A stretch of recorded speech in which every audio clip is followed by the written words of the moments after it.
Okay, so today my presentation is the adaptation of Salisbury Cathedral's floor plan through 3D interpretation. Okay, so the location and time. Located in Wiltshire plains of Salisbury, England, Salisbury Cathedral was originally built from 1220 to 1258. So what's its importance and its strength?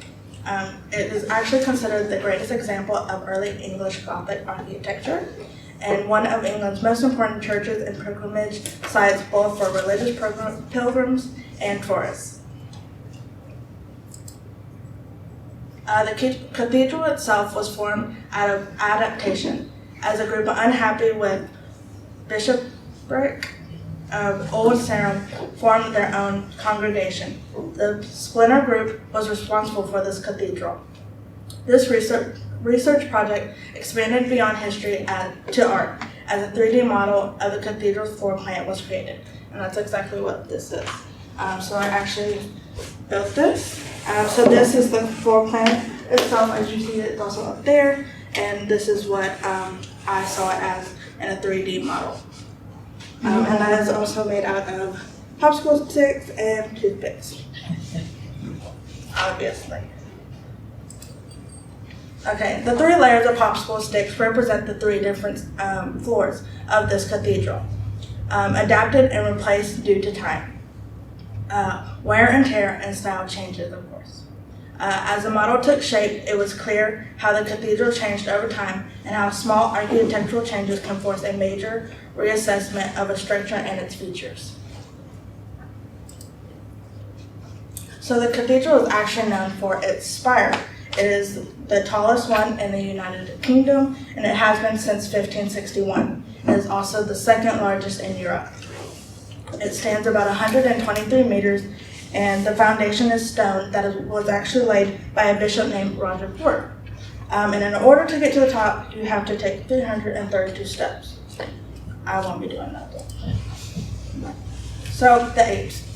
Within the section, there are a number of buildings that gradually become lower, and that consists of a higher choir, a rectangular ambulatory, and a low eastern chapel. Okay, so its axis. This consists of an internal emphasis on the west front, which is the main entrance, while the east end has an internal emphasis in order for the congregation to face the direction of the coming of Christ. And also the interior specifically designed to focus on the illumination of the sun. So in this section, this is actually going to be, as you see in this picture, it's going to be in this area. Okay.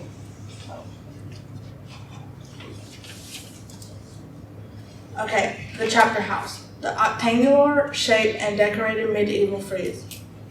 This is also an example of geometrical decorative style, and the rib vaults fanning out from the centered pillar. So this would be, okay, don't make fun of my, I don't know what happened. It didn't become like an octagon. It's somewhat of an octagon, but y'all get the idea. Okay, so the nave. So on our left hand, right hand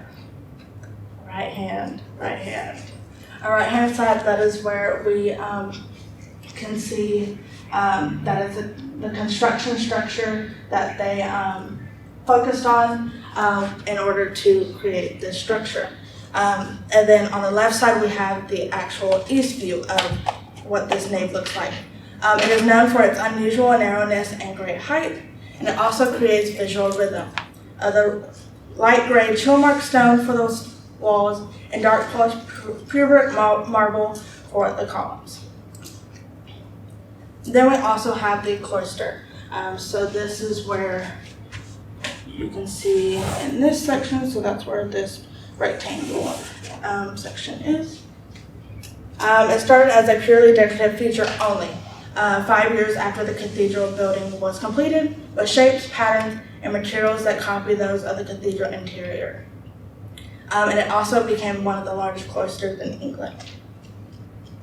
So let's talk about the restoration. So obviously, with this being such an old cathedral, things had to be changed. Things were getting old, things were breaking, things were falling apart, so something had to be done.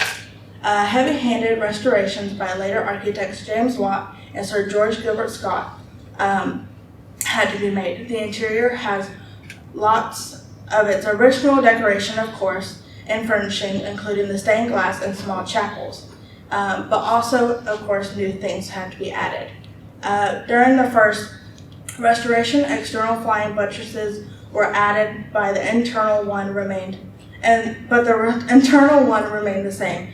So if you don't know what a buttress is, it's basically just to support the walls. Make sure that they are strong and, of course, that they're not going to fall.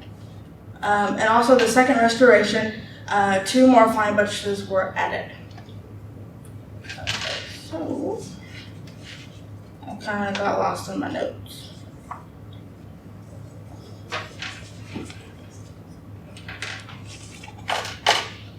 So, of course, with me doing a 3D representation of this 2D model, it was very interesting to see how much detailing can go into this model. Obviously, I didn't do as much detail as the cathedral consists, but with doing this, it took me about 10 hours to make, so I can only imagine how long it had to take them to do the whole thing.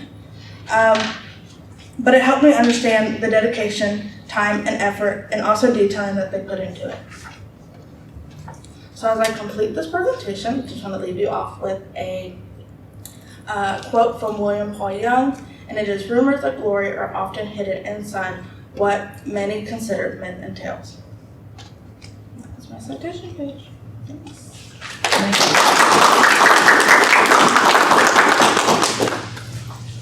Does anyone have any questions for either Melanie or any additional questions on musical theater? I'll ask one of Melanie. So this is one of those long questions, so bear with me. Okay. One of my favorite short stories is a short story called Cathedral. And it's in part about a man who tries to explain the concept of a cathedral to someone who's blind. And ultimately, the way he's able to explain it is that they draw a cathedral together on a bag, and then the person who's blind is able to feel what it's like. So I'd like you to say more about your experience in building the model.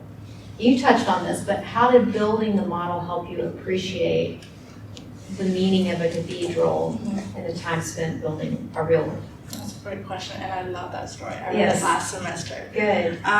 Okay, so I feel like when we look at like things like the Salisbury Cathedral, we don't soak in the amount of time that comes in with having to build these and the meaning behind them, and just as much detailing as there really is. And so with doing just the floor plan, no decoration or nothing, I was able to kind of soak in like, wow, like they really like took their time into doing this, and they sat there and they planned it out strategically. And I think that's pretty cool. It really opens your eyes to the architect and the meaning behind like why they do it. So thank you for that question. Anything else? How did you come about to learn about this cathedral? Okay, so at my school, I don't know if anybody else does that, but we do honors contracts. So basically, you just do an extra assignment for honors credit. And my teacher gave me the option of what exactly I want to do. I had free fall for whatever I wanted to do. And it was something I was already studying in class, and it was something that I wanted to learn more about because I was realizing, okay, there's a lot to this cathedral. And also, since I am an art major, of course, I wanted to do an art project. And also, the first one didn't go so well, so I needed a backup plan.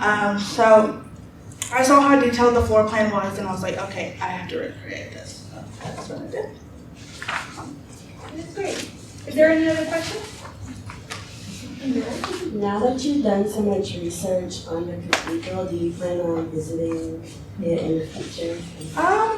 Yeah, I probably would. I mean, I've always wanted to kind of travel the world and look at different things like that have a whole lot of history. As far as going out and doing it, I don't know how courageous and adventurous I'm feeling, but hopefully one day it'll happen. Yeah. Thank you. So, I think in the 16th century, Henry VIII comes to the throne, and of course what he does is he confiscates the church property of the Catholic Church and begins the Church of England. Is Salisbury, is it a Catholic cathedral or is it Episcopal? No, well, it was originally a Catholic church, but it's now a new English Gothic, I believe. What? Oh, new church. Oh. I didn't really do a whole lot of Oh, research okay. into that subject, so Okay. I wouldn't be able to tell you. Oh, But it's right, definitely right. something I'll look into. Oh, right. Anglican in Great Britain and Episcopal in the United States. Okay. Yeah. Any other questions? These were really great presentations. Thank you all very much. Very interesting.